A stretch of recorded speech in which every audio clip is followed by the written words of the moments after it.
Going, gone. Art sales in the UK are slipping. The culprit? Many point the finger to EU legislation and the artists' resale right levy that was introduced across Europe in 2006.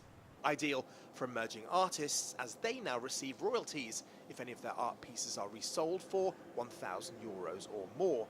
But for others in the industry, it means a loss in profit. Any legislation does create a barrier to trade, so I think the UK can be seen as a market which is cumbersome and difficult to deal with. So I think that's why some areas possibly have now looked to obviously do trade with other markets. In 2012, the duty was also extended to the artists' heirs for up to 70 years after their death. The levy is capped at €12,500, but in reality, the resale tax affects those at the lower end of the market.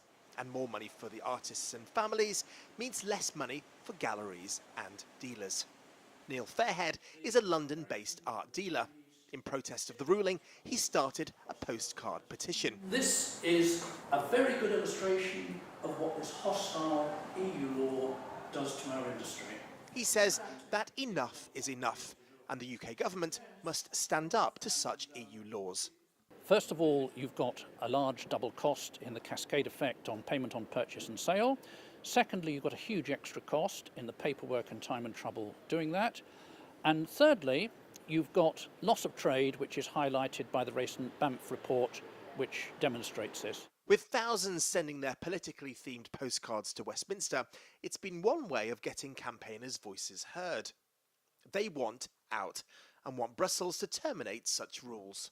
The artist resale right legislation has hit the industry hard here in the UK.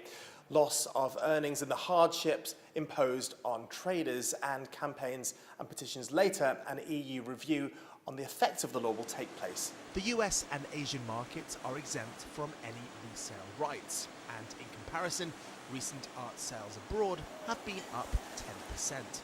Francis Siegelman, an associate of the Royal Society of British Sculptors, also blames the growth of developing countries for declining sales in the UK. I know China's a big art influx now. I've even been asked to go to one of these villages in China where the whole village is copying these amazing, fantastic paintings. I think that it's competition, and perhaps competition is good for everybody. When it comes to copyright, if musicians and writers enjoy royalties, then why can't artists? But perhaps the argument is more about being preached to by Europe and less about lower profits. And if that doesn't change, chances are the UK industry is in danger of suffering a major art attack. Martyn Andrews, RT, London.